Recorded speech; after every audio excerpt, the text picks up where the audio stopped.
All right, let's dive into one of the biggest legal headaches in the entire aesthetics industry, body contouring compliance. If you've ever found yourself totally confused about what licenses or certifications you actually need to operate, you are definitely in the right place. We're about to make it all make sense. So this is the big one, right? Do you need a license for body contouring? The internet is just overflowing with answers that go in every direction.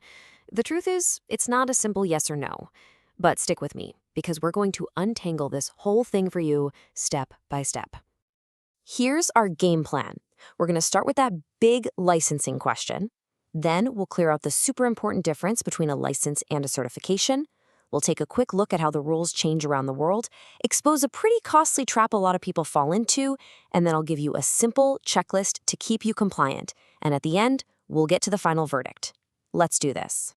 Okay, so let's tackle the big question head on. Why is this so darn confusing?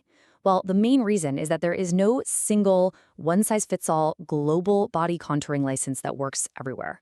The rules are not universal. What's required in your city could be completely different from the rules just one town over, and that is the root of all the confusion.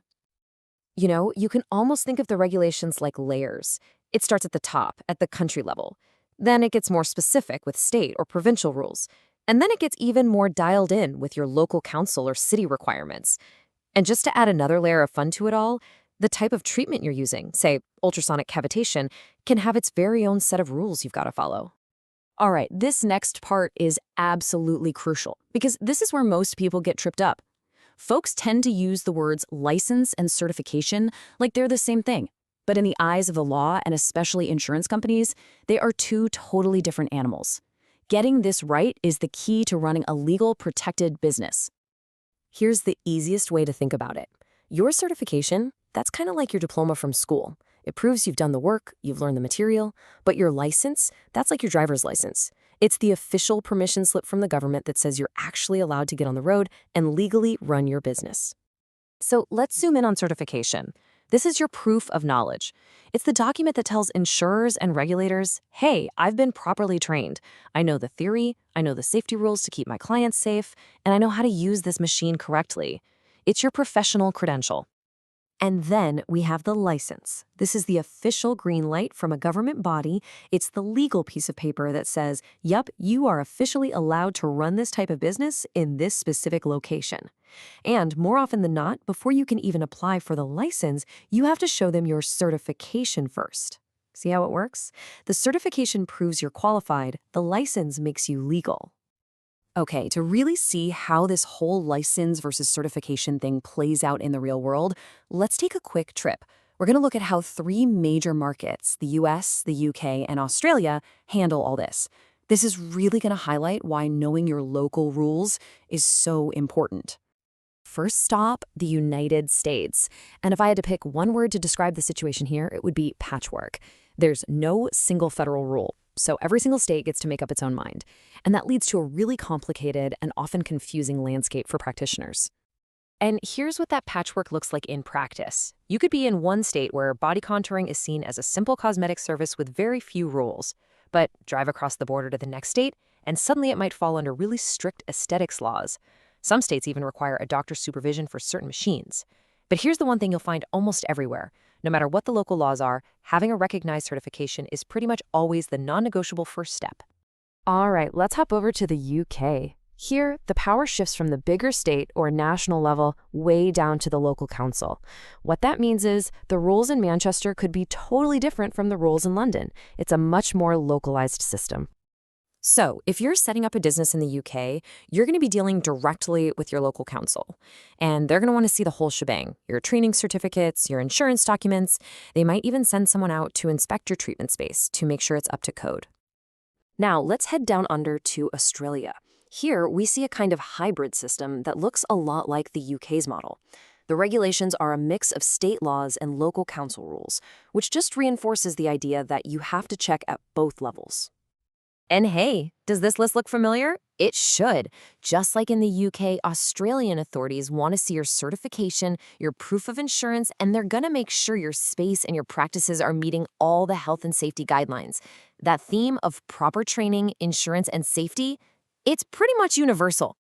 Okay, we need to talk about a major pitfall now, a trap that so many new practitioners fall right into.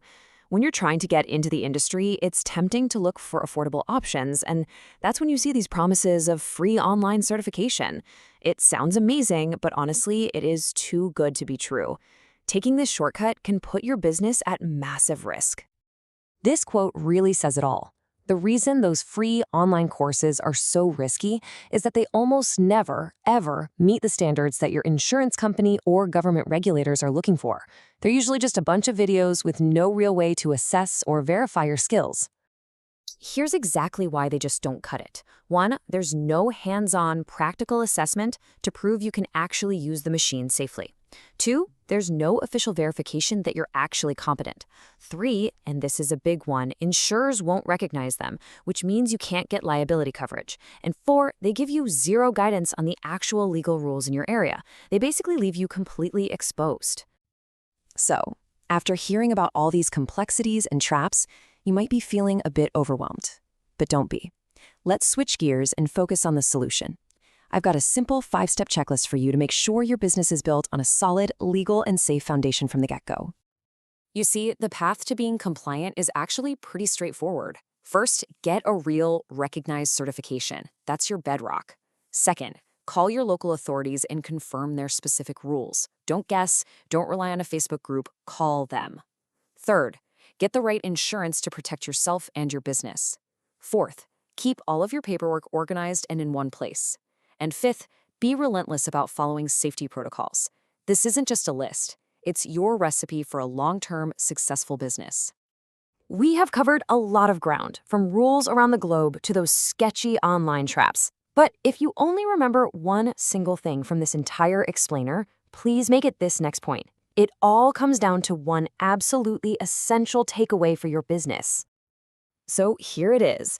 The crucial point is this. You may or may not need a specific body contouring license from your local government, but you will almost certainly need a proper recognized certification. That certification is the key. It's what unlocks insurance, it's what satisfies regulators, and it's what protects both you and your clients. It is the absolute non-negotiable starting point. And that brings us right to our final thought. As you're building or growing your practice, just take a moment and honestly ask yourself this question. Look at your training, your paperwork, your insurance. Is your business really built on a solid legal foundation? Because in this industry, that foundation, well, it's everything.